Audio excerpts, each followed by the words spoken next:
Bonjour les amis et fans de l'Olympique Lyonnais, bienvenue dans cette vidéo débrief de la conférence de Pierre Sage avant Glasgow Rangers face à l'Olympique Lyonnais. Demain à partir de 21 h, rendez-vous pour ceux que ça intéresse pour le live audio à partir de 20 h 50 sur ma chaîne YouTube, venez nombreux. Vous pouvez échanger dans le chat pendant le match et évidemment écouter le commentaire. N'hésitez pas à aller mettre un petit like sur la vidéo, vous trouverez cette vidéo dans la section en direct. Alors j'aurais bien aimé vous faire un débrief de la conférence de presse de Corentin Tolisso, mais l'OL Play joue avec nos nerfs, annonce des choses, ne les respecte pas puisque en début de journée sur le site de l'Olympique Lyonnais, Twitter, eh bien, on nous annonçait que les conférences de presse seraient en direct. J'ai regardé évidemment l'OL Play en direct et pas de conférence de presse de Tolisso. Il n'y a eu que celle de Pierre Sage en direct, donc je ne sais pas si Tolisso sera diffusé en différé, mais bon, tant pis pour lui. S'il a dit des choses très intéressantes, malheureusement, je ne peux pas vous les relayer. Alors Pierre Sage, qui dit que évidemment on veut tous jouer dans des stades aussi historiques que le Ibrox Park, qui est le stade des Glasgow Rangers. 50 000 spectateurs, énormément d'engouement. On va voir ça un petit peu plus tard dans la vidéo, puisque Olympique et Lyonnais, le site, a fait témoigner un ancien joueur de l'OL qui a évolué aux Glasgow Rangers. Donc vous allez voir, c'est assez intéressant ce qu'il dit. Je terminerai la vidéo, évidemment, en vous proposant ma compo d'équipe. Attention, c'est ma compo. N'hésitez pas d'ailleurs à me donner la vôtre dans les commentaires. Pierre Sage nous dit que jouer les Glasgow Rangers, cela va tester notre adaptabilité, notre flexibilité. Les Glasgow Rangers qui sont tout à fait dans la tradition du football britannique, c'est-à-dire que ça construit pas trop, c'est extrêmement intense, ça joue en première intention, les ballons devant, le jeu de tête, etc., etc. Bref, du bon football à l'ancienne, mais bon, c'est pas facile parce que évidemment le public vient booster son équipe. Donc, je pense pas que ce sera quand même facile de s'imposer là-bas. Pierre Sage nous précise que cet été, on a joué justement des équipes de différents pays pour se préparer justement à la Coupe d'Europe. Donc, vous vous souvenez, on a joué notamment Arsenal, on a joué des clubs autrichiens, des clubs allemands. Donc, tout cela, c'était aussi en prévision de devoir s'adapter à différents types de football. Il a été interrogé sur son manque d'expérience en Europe. Alors, ce qu'il faut savoir, c'est que dans cette conférence de presse, il y a eu beaucoup de questions de personnes de la presse locale, donc des Écossais qui, pour la plupart, je pense, découvrent Pierre Sage. Donc, évidemment, ça les intrigue. Son inexpérience. Alors, lui, il a un peu balayé la question. C'est toujours la magie des traductions, c'est-à-dire que vous pouvez répondre un petit peu à côté, vous savez que vous ne serez pas forcément relancé. Donc il a répondu de manière assez globale, on va jouer dans un stade plein face à un club historique, on est très excité de jouer ce type de match. Les journalistes français l'ont interrogé sur l'interview d'Anthony Lopez qui évidemment a fait du bruit. Alors autant vous dire que ça n'a pas fait de bruit du côté écossais, mais en tout cas dans le microcosme lyonnais et même d'ailleurs dans la presse nationale. Pierre Sage a dit qu'il avait la volonté de s'exprimer. La plupart des choses qu'il a dites, il les avait déjà dit dans le vestiaire, donc finalement à l'intérieur de l'OL et des joueurs de l'équipe, on n'a pas du tout été surpris. Et lui considère que ça n'est pas du tout un élément perturbateur. Il précise de toute façon qu'Anthony Lopez, spécifiquement pour les matchs d'Europa League, n'est pas concerné puisqu'il n'est tout simplement pas dans la liste des joueurs retenus pour la compétition. On lui a demandé s'il pensait qu'il y avait des joueurs particulièrement dangereux du côté des Rangers. Là aussi, il n'a pas voulu citer de nom. Il a dit que tous étaient dangereux. On a du respect pour tous les adversaires et malgré tout, on est prêt à jouer face à n'importe qui. Donc vous voyez qu'il n'a pas voulu entrer dans une approche très spécifique de l'effectif des Rangers. On lui a posé une question qui, à mon sens, est vraiment très très importante, puisque vous le savez, ce qui caractérise, on va dire, le début de saison de Pierre Sage, ce sont tous ces changements de système en début de match, parce qu'à la limite que vous changiez de système en cours de match, on l'a vécu souvent l'année dernière, on commençait en 4-1-4-1, puis on finissait en 4-2-3-1. Là, on a commencé en 3-5-2, en 4-1-4-1, en 4-3-3, en 4-2-3-1, bref, ça ne cesse de changer, et donc on lui a demandé, est-ce que vous pensez que petit à petit, vous vous rapprochez de l'équipe type, alors que ce soit en termes de système de jeu, ou avec les joueurs concernés. Et donc lui, évidemment, il revient toujours à peu près dans un discours de flexibilité. On veut avoir plusieurs alternatives, mais il dit quand même que pour les observateurs, ceux qui, on va dire, comprennent un petit peu ce qui se passe sur le terrain, il y a malgré tout un tronc commun entre nos différentes organisations depuis Strasbourg, tout en reconnaissant que ce tronc commun, on ne l'a pas du tout retrouvé à Toulouse.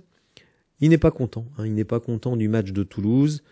Ce qui lui fait plaisir malgré tout, évidemment, c'est d'avoir pris les 3 points, d'avoir été capable d'avoir la force mentale pour aller chercher la victoire dans ce match, et d'une certaine manière aussi d'avoir pu reposer les cadres. Donc je pense que les cadres vont revenir dès demain dans la composition. C'est pour ça que tout à l'heure dans la composition, je vais faire revenir un certain nombre de cadres. Il a d'ailleurs été interrogé sur un des cadres, un joueur qui revient vraiment sur le devant de la scène du côté de l'OL, c'est Corentin Tolisso.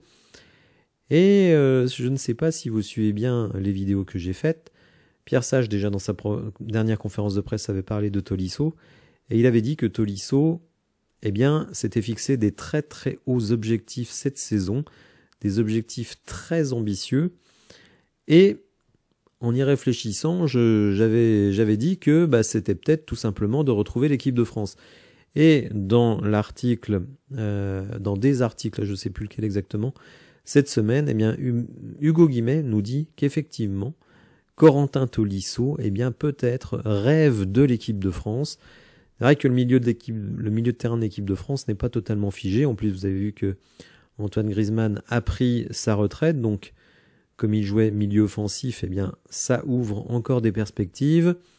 Personnellement, je ne crois pas du tout au retour de Tolisso. Je pense que l'entraîneur national, lui, veut se tourner vers de la jeunesse, donc je n'y crois pas trop. Mais en tout cas, ce qui fait plaisir à Pierre Sage, c'est qu'il considère que Tolisso est à la hauteur des objectifs très élevés qu'il s'est fixés lors de notre entretien, puisque visiblement Pierre Sage a eu des entretiens avec les joueurs, des entretiens individuels. Et de ce qui transparaît de ce que nous dit Pierre Sage, eh bien Tolisso lui aurait fait part de son envie d'être au niveau pour retrouver l'équipe de France.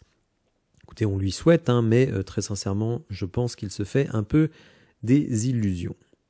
Alors, ce qui va être très marquant dans ce déplacement aux Glasgow Rangers, c'est le public, incontestablement. Et donc, Sébastien Faure, qui est un ancien joueur de l'OL, qui n'a pas réussi à percer chez nous et qui a eu un parcours, on va dire, un peu accidenté, s'est retrouvé à jouer chez les Rangers.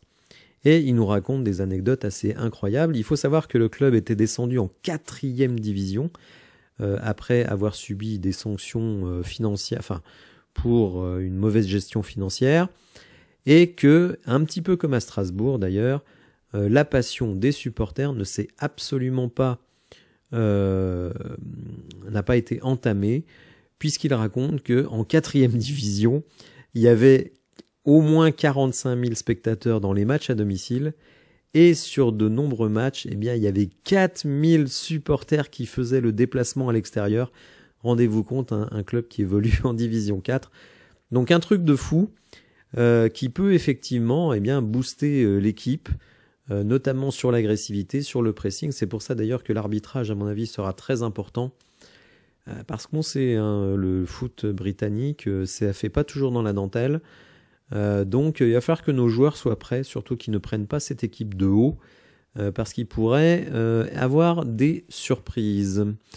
On va regarder justement les résultats récents de cette équipe des Rangers et son classement actuel dans son championnat. Alors dans son championnat, évidemment, championnat peu relevé, il faut quand même le dire. Les Glasgow Rangers ont fait quasiment le plein de points. Ils ont perdu, vous le voyez, contre le Dynamo Kiev pour la qualification en Ligue des Champions. Ils avaient fait match nul à Kiev, mais ils ont perdu 2-0 à domicile.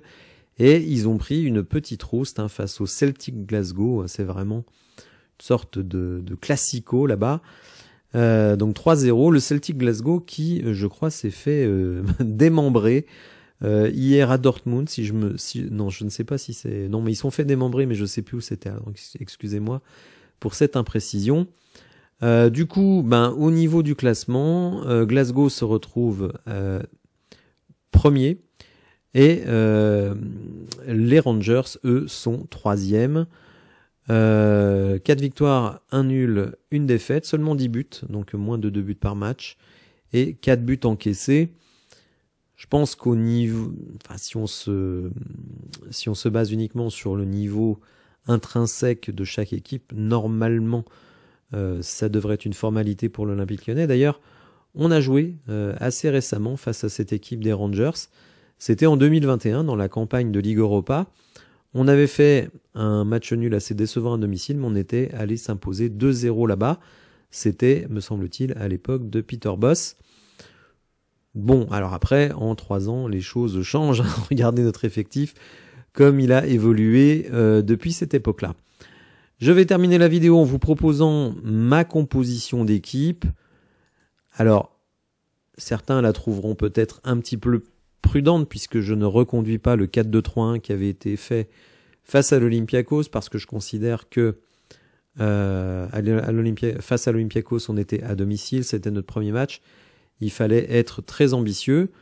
Là, je dis pas que je ne suis pas ambitieux, mais on va dire que je suis un peu prudent, et puis surtout, je veux me préserver par rapport à un début de match canon de cette équipe des Rangers, qui, à mon avis, va nous sauter sur le rable. Donc j'ai mis des joueurs très expérimentés en défense et au milieu de terrain, et des flèches pour pouvoir contrer cette équipe très rapidement. Donc on repart avec Lucas Perry dans les buts, Tagliafico qui va remplacer Abner, Niakate qui normalement devrait être disponible, Kaleta-Char donc en défense centrale avec Niakate et Maitland Knight sur le côté droit pour faire souffler Clinton Mata, Nemanja Matic pour la maîtrise et la relance, essayer d'aller toucher nos deux flèches Fofana et Nuama, Tolisso et Veretout. Alors, c'est vrai que j'ai un petit peu peur que mettre Tolisso, Matic, Veretout, ça manque de vitesse au milieu de terrain.